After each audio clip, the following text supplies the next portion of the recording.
Our population is very young.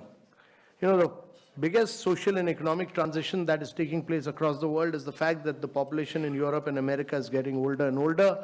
The population in India is getting younger and younger, and it will keep getting younger till 2040. And therefore, if you have to reap this advantage, it can be a huge nightmare as well if you are not able to create jobs. So if you have to create jobs, there are only two ways. One is to push manufacturing in a very big way, and the other is to push direct selling.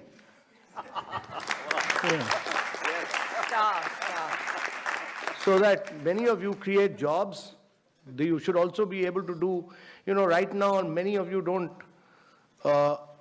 do manufacturing in India. Amway has started doing manufacturing in India, I know. So my compliments to, they've set up a big plant in South India. I have not seen it, but I've seen photographs of it, so I appreciate what Amway has done.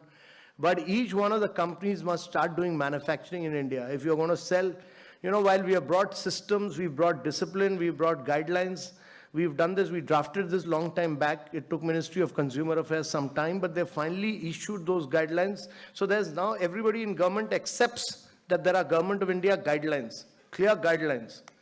How you people are an integral part of now, that has given respectability.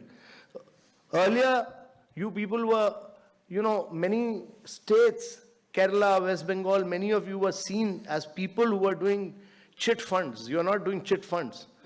You are doing a very respectable profession. You are economic drivers of growth for India. So we respect that. And that has now been recognized.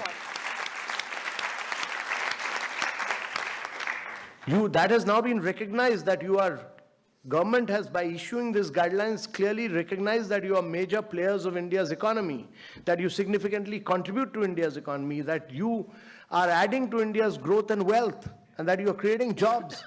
And therefore, getting out with these guidelines were very important. And these guidelines have now been given to different states to realize that you are important players in India's economy, and every state will respect these guidelines because they've been issued by Government of India. But as we go along, I think we'll probably work towards a legislation which will clearly spell out what is direct selling. So we'll work towards that in the long run, and I think we'll totally legitimize all this. So my view is that a lot of wrong was done against some of you in the past. We've forgotten that. We should look at the future. We should look at growth. And therefore, all of you will be very, very critical, very major drivers of growth of India.